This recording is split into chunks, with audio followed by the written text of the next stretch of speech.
بسم اللہ الرحمن الرحیم۔ درود نبی اکرم صلی اللہ علیہ وآلہ وسلم کی ذات بابرکت پر۔ وہ پہاڑوں کے درمیان سے گزرتا ہوا تجارتی راستہ تھا۔ بادلوں اور طوفانی بارش نے دن کو رات میں بدل دیا تھا۔ بجلی کوند رہی تھی۔ 3 مسافر اسی راستے سے گزر رہے تھے۔ وہ خوف زدہ کبھی آسمان کی طرف دیکھتے، کبھی پانی کے ریلے کی جو ان کی طرف بڑھتا جا رہا تھا۔ تینوں بڑی تیزی سے کوئی پناہ ڈھونڈ رہے تھے۔ ایک نے کہا، وہ سامنے ایک پہاڑ ہے، ہم وہاں کچھ دیر کے لیے پناہ لے لیتے ہیں۔ تینوں بڑی تیزی سے پہاڑ کی جانب بڑھے اور وہاں موجود ایک غار میں پناہ لے لی۔ غار کے منہ سے تھوڑی سی روشنی اور بارش کا شور سنائی دے رہا تھا۔ تینوں نے کچھ چین کی سانس لی کہ بجلی اور طوفان سے پناہ گاہ مل گئی۔ اور پھر عجیب ماجرا ہوا۔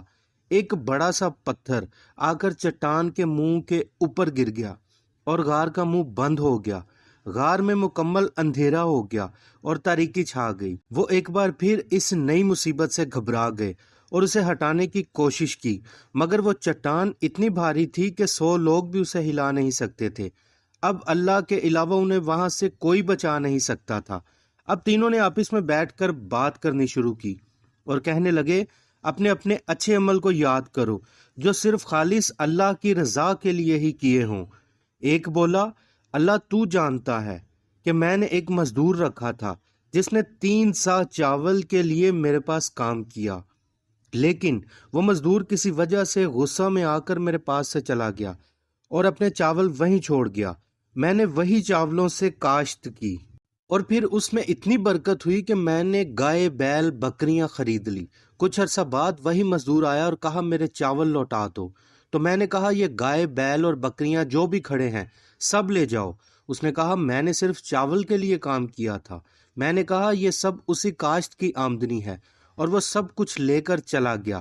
اور پھر کہا، اللہ اگر میری ایمانداری تجھے پسند آئی تو غار کا منہ کھول دے۔ اور پھر دوسرا آدمی بولا، اے اللہ تجھے معلوم ہے جب میرے ماں باپ بوڑھے ہو گئے تو ہر رات میں اپنی بکریوں کا دودھ لا کر ان کو پلاتا۔ ایک روز مجھے دیر ہو گئی، جب میں آیا وہ سو چکے تھے، اور دوسری جانب میرے بیوی بچے بھوک سے بلبلا رہے تھے، لیکن میری عادت تھی جب تک ماں باپ کو دودھ نہ پلاؤں تب تک بیوی بچوں کو نہیں دیتا تھا۔ مجھے میرے ماں باپ کو جگانا بھی پسند نہیں تھا۔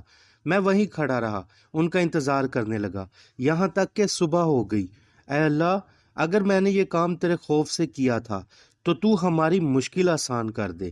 اور پھر تیسرا بولا، اے اللہ میری ایک چچا زاد بہن تھی جو مجھے محبوب تھی۔ میں نے ایک بار زنا کرنا چاہا، اس نے انکار کیا، مگر وہ کسی مجبوری میں اس شرط پہ تیار ہو گئی کہ میں اسے 100 اشرفیاں لا کر دوں گا۔ میں نے اشرفیوں کی کوشش کی اور وہ رقم مجھے مل گئی۔ میں اس کے پاس آیا اور وہ رقم اس کے حوالے کر دی۔ جب میں اس کے قریب گیا تو اس نے کہا، اللہ سے ڈر اور مہر کو بغیر حق کے نہ توڑ۔ اور میں کھڑا ہو گیا اور 100 اشرفیاں بھی واپس نہ لیں۔ اگر میرا یہ عمل تیرے ڈر سے منسوب تھا تو راستہ کھول دے۔ پھر تینوں نے روتے ہوئے ہاتھ اٹھا کر دعا مانگی کہ اگر ہمارے یہ عمل تجھے قبول ہوئے تو راستہ کھول دے۔ پھر اچانک وہ چٹان غار کے منہ سے ہٹنے لگی اور دیکھتے دیکھتے راستہ خود ہی بن گیا۔ انہوں نے باہر آ کر اللہ کا شکر ادا کیا اور اپنی اپنی بستیوں کی طرف روانہ ہوئے۔ اس واقعے کو حضرت ابن عمر رضی اللہ تعالیٰ عنہ نے حضور اکرم صلی اللہ علیہ وآلہ وسلم سے روایت کیا ہے۔ اللہ تعالیٰ ہمیں عمل صالح کرنے کی توفیق عطا فرمائے، آمین۔ لائک سبسکرائب کر کے میرے ساتھ جڑ جائیں۔ ملتے ہیں اگلے واقعے میں، تب تک کے لیے اللہ حافظ۔